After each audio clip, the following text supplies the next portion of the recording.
The Fargo firefighters have had a busy morning today dealing with two big fires. The first one we are at the scene of now. Officers from the Douglas County Sheriff's Office, Alexandria Police, and St. Paul Police are all on the scene where two Minnesota BCA agents opened fire today and killed one person. TJ, this snow is as good as gold for a variety of local businesses, and with the warm winter we've had so far, it's a welcome sight.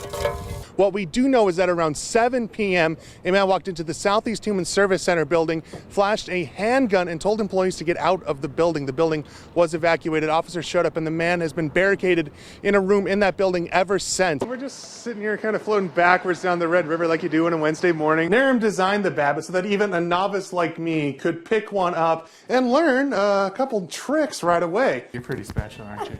We'll have one last check of the weather after the break. Brent and Anna Huso came to Ukraine in early February to visit Anna's family and take a ski vacation in western Ukraine, even though the U.S. Embassy warned them. They said do not travel to Ukraine, but we kind of kept the optimism as any Ukrainian here has kept. Then it turned for the worst on us. Anna's parents, sister, brother-in-law, and nieces had already returned to their home near Kyiv when Russia first invaded. It was panic.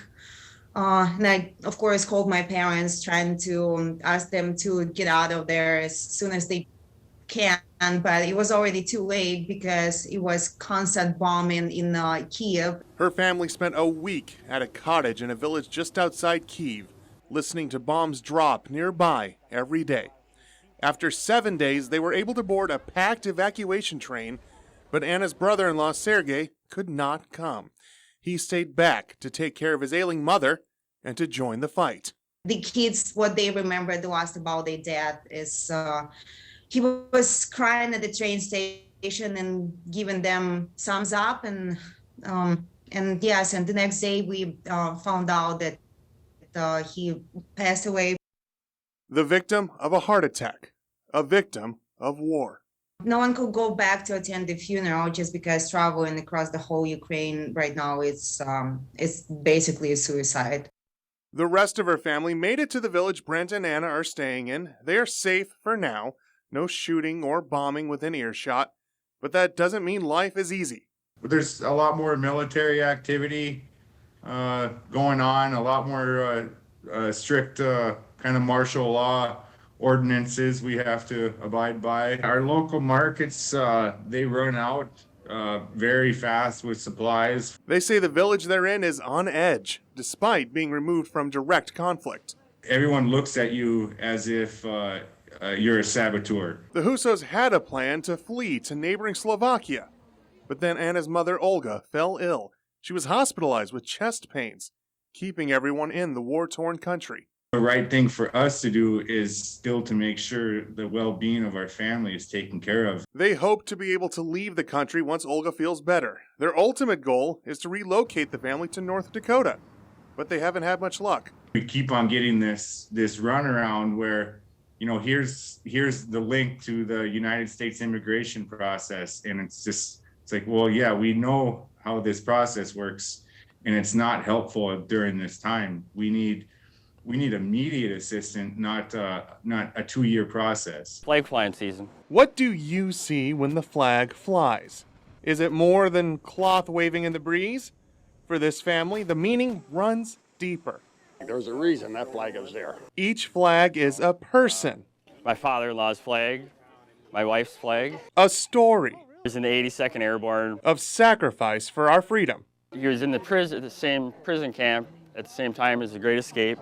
Brought together, they form a tapestry. It takes individuals to do that, and when you put them all together like this, it's very impressive. Brian Johnson started planting these flags 2 years ago. Each flag as I carried out, I talked to him. Right in his front lawn. I thought it was a good idea. I mean, we've got a yard, plenty of space for it. His wife Lacey gives her full support. In fact, she's one of the veterans honored in the display.